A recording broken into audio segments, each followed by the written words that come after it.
These are the kind of physiques that women get addicted to, and this is exactly how to achieve it. So this is the current state of the dating market. Pretty fucked, but it is what it is, and we have to work with it. So as we know, in the traditional times, the 50s, the 60s, relationships worked a lot better. Good looking people got with good looking people, ugly people got with ugly people, and it was kind of a looks match in that sense. And there were traditional values in the way as well. So men didn't necessarily have to look the best. They just provided, they did their job, women did theirs, and it was all sweet and dandy. But now shit is kind of fucked up. As you know, this is basically hypergamy, which means most women are all searching for the top men. So basically these top men are sharing and all these men get left out.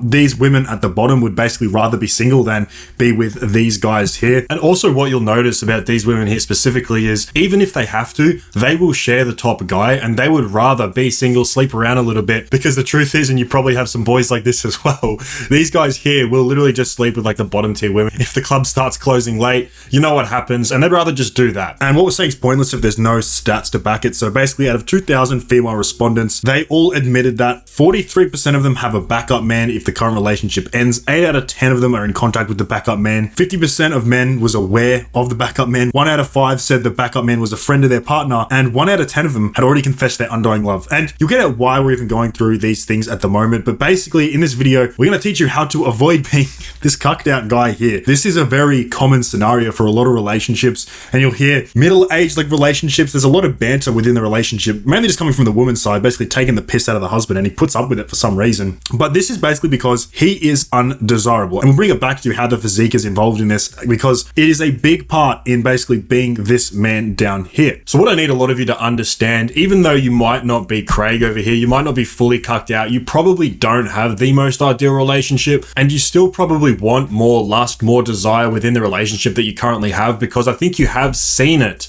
and how good you actually could have it, right? And I've experienced this myself, being on both sides of the equation. So I'm not just sitting here on a high horse saying I'm so good. And I've been on both sides of the coin, and there is a stark contrast between the two treatments. You will not believe some of the things these women will say or confess to, or the amount of effort that they will go through, because I think there's this common consensus that women, they just don't act like this. They don't reciprocate. They don't text first. You probably don't experience that, because if it's not for you, it's for another guy. And the physique plays such a big role in this, because we live in an appearance first dating market at the moment, because most of this shit's happening online. As much as you want to hate on dating apps, most of the guys at the top here are getting their results through dating apps. And what is the only thing you can display on these apps? It's how you look, and also it's that primal desire that you want within the relationship to be able to get that respect. And a big part of that is building a physique. We know building a physique is one of the biggest looks maxes you can do. To build the physique, you need to get lean. To have a good face, you need to be lean. And these are the kind of guys that just clean up on dating apps and basically just steal all the results. Now, it's very important to understand there was a guy called Charles Darwin, and he studied something called sexual selection traits. And he basically determined that our sexual selection trait is actually physique, because with all mammals and all animals basically in the animal kingdom, they all have it. A lion's mane grows through testosterone. A deer's antlers grows through testosterone. And what is the main thing? The main effect you get from either injecting testosterone or just being naturally high testosterone? It's muscle mass, guys. V-taper and everything that testosterone gives you. And the reason women get addicted to this more so than your face or any other variable a man can have is because they are quite literally hardwired. It's in their biology to select for this, for healthy offspring. And that's why I think bringing it back to this, you'll get a completely different result having the physique in the photos rather than just your face or just being an objectively attractive guy. But what physique do women actually want? There is a certain kind of physique that we want to build. Now, we do have an entire module on this inside of our Spartan protocol that's available to one-on-one guys, but nevertheless, it's basically a physique that demonstrates health markers. And if you can display this in the photos that you live a healthy lifestyle as well, or at least an abundant lifestyle, it's extra bonus points. But some of the things they look for is a V-taper, for you to be tanned, have healthy skin, low body fat percentage, especially visible abs, symmetry, and wide shoulders. It's not a bodybuilder physique by any means, but don't get me wrong, this does require probably 5 years of bodybuilding training. What women don't like and what women do not respond to is obviously an ugly face, being a gym cell, pale, too much size, bad health markers, and high body fat percent, which a lot of guys get through the traditional way of building a physique these days. We were both led down a very bad path of the approach of building a physique, and that's where you just bulk to Andromeda. You eat highly processed foods or these processed protein options, which will lead to pimples, inflammation, and just end up being this guy. Sorry, Alex, I think your name is. And this isn't a bad physique at all. He's just kind of short, which is unfortunate, and he is balding. And it's really good to ask yourself too, before you go out there and be a fuckboy, what do you actually want? Do you want something that's long-term, short-term, or you just want a bunch of fun? There's pros and cons to each one. I'm sure you're pretty aware of it. If you're experienced within dating, you'll probably come to find like what works best for you. Some guys enjoy just being fuckboys their whole life. Some guys operate better in a long-term relationship. Yeah, I think like guys online, they get too caught up in telling other dudes what they should do with their dating life, which I think is just a little bit gay. It's not really something that I have the prerogative to tell you. Like, you can do what you want. I've got guys in my life that, you know, find that long-term dating works really well for them. I've also got other guys that would find that hell. So it just comes down to have your experience and then find out what you want. Now, this is extremely important. It's taking the right photos, because we already mentioned that most of the results that the top guys are getting are on dating apps. So the only way to demonstrate who you even are is with your photos. And you need to learn how to make a high appeal profile. And I know it sounds autistic and you don't want to do it and you just can't be bothered and you'd rather just check out, but do you want to stay a virgin? That is my question, because you will end up like Craig. This guy signals virtue that he doesn't like taking photos and that he's just a chill guy, and the right woman will find him. Good luck, Craig. However, some guys just fucking get it. Some guys understand that if they set up a profile the right way, they can just absolutely clean up. Like, these are real screenshots. They will message first, double text, yada, yada, yada. You get the point. You basically have unlimited options at this point. Now we get to a very vital part of this. If you don't get this right, you will have a very bad experience when it comes to dating. And like we mentioned before, you'll probably just check out. You have to filter properly, guys. You only want to take high interest options, and you have to be able to know what those look like. These are some great high interest detection rules. Messages first, replies quickly with effort, uses emojis, questions, compliments, mentions something about your physique, your profile, or your photos, responds positively and playful to teasing or boldness. So game only works if she fucks with you in the first place, and that's when you get really good at dating, really good at game, is when majority of them will respond to your flirting or your game. But if she doesn't like you in the first place, it's just going to come off not the right way. Red flags instantly, weird energy or an inconsistent vibe, ghosts or flakes once. Oh, a lot of guys put up with way too much shit. You need to be cutthroat with this stuff, because there's plenty of women out there, and trust me, they will be very cutthroat with you. So you cannot just fuck around and waste your own time, because trust me, they will try to waste your time and they don't give a fuck about doing it. Now, I know we're taking this outside of the physique a bit, but how do we actually handle a date so you don't fumble the bag? Because if you have the physique, if you take the right photos, she's primarily attracted to you, you can still blow it based on how you act. So here are some of the rules, especially for a first date. You always set the time and the place. For a first date, just make sure it's low investment. Go for a coffee, a walk, or a casual drink.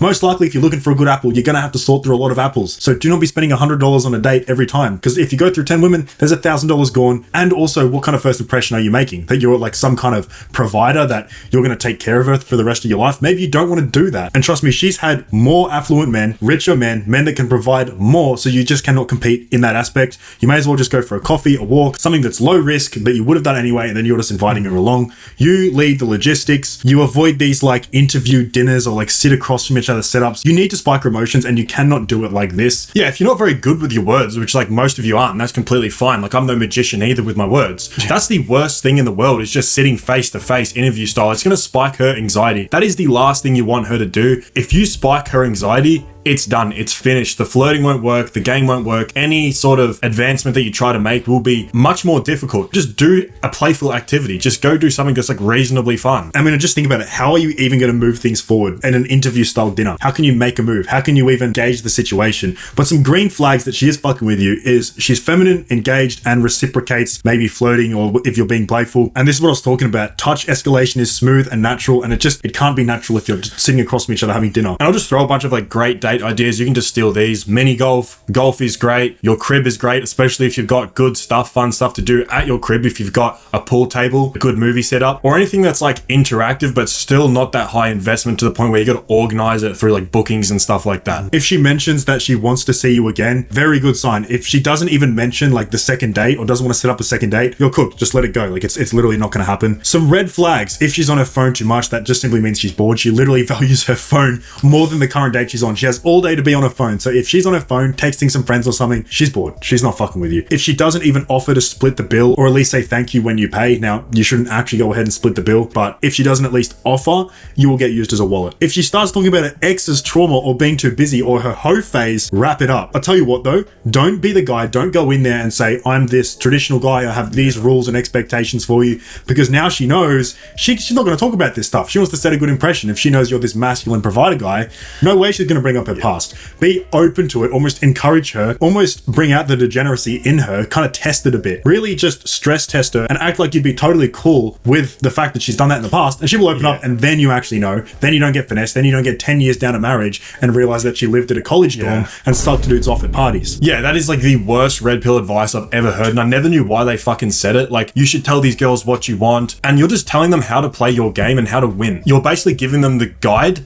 to finesse you, bro, because they're very good at lying and they can paint a picture of themselves any way they want, and you're just giving them the rules. The biggest thing is, like, this is the whole frame of the situation. You are not trying to impress her, you are filtering her, because if you're actually this guy, if you're actually a Chad, you've actually built yourself up. I don't think a lot of guys understand their own value. They downplay it a lot. Most chicks do not have that much to offer, bro. They really don't. So it doesn't even really make sense logistically, you trying to impress her. She most likely doesn't really offer that much to the table. And most guys that have locked in and gone to the gym, this is the reason they check out, because they kind of think about it logically, like, my life is usually better without a chick. I don't have this chick weigh me down. She doesn't really offer much. She doesn't cook, clean, etc., make my life any better. So I'm just going to check out of the dating market. And for the most part, most guys have come to that conclusion. Unless I'm getting a chick that is truly the best chick ever, I'm not going to fuck with women. So why would you go in there with the frame of you trying to prove yourself to her? She should really be trying to prove herself to you. Unless you are genuinely a loser, then yeah, you probably should. Yeah, the best way to do this, guys, is to subconsciously set the frame, because it's not something that is objective and that you can look at and say, yeah, he instantly has the frame. You will have a very attractive guy with like a subpar woman, to be honest, and she will still have the leverage because of the things he says and the frame that he doesn't set. This is why I say great date ideas. Get her to tag along with what you're already doing.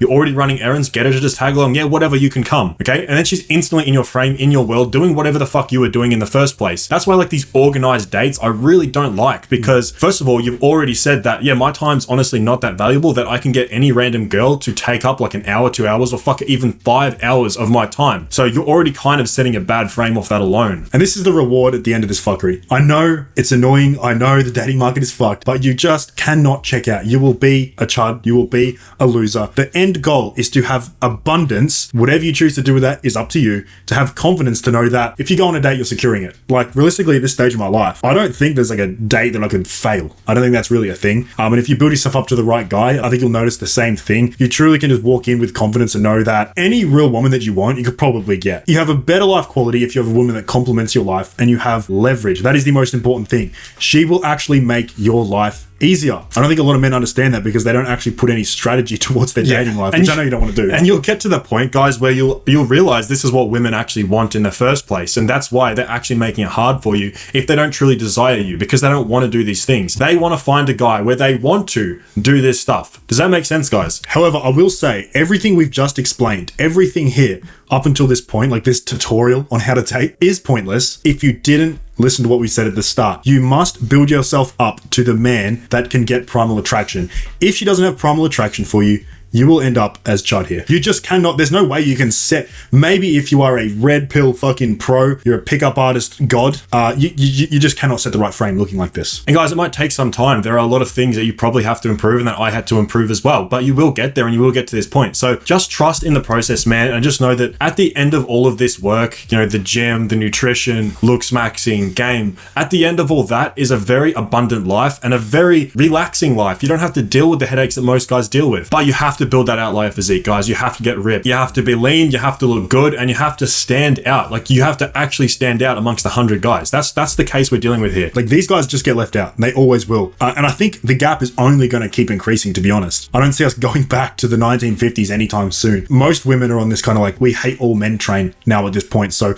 unless you're exceptional, I just don't see how it's going to work. With that being said, if you're just getting started with this shit and you're kind of just getting in the rhythm of the gym and nutrition and trying to understand all of it, I get it. It's a lot to know and it's a lot to learn, and it's probably very daunting. That is exactly why we built our 5-day live event coming up on June 1st. If you want to join, there is no better time to join than right now. You can get early bird tickets in the first link in the description. There's only a couple days left on it. And once those tickets get taken up, essentially the price is just going to keep raising it until the final launch date. So if you want to get in, lock your spot in right now. It's in that first link in the description. We go through everything. We do live Q&As for every single day of those 5 days to cover any questions you've got, and you will get to build out your own training, nutrition, and cardio program built entirely for yourself. It's completely individualized, and that's through our software that we've been building for a couple months now. So first link in the description. I hope you boys enjoyed the video, and I will catch you in the next one.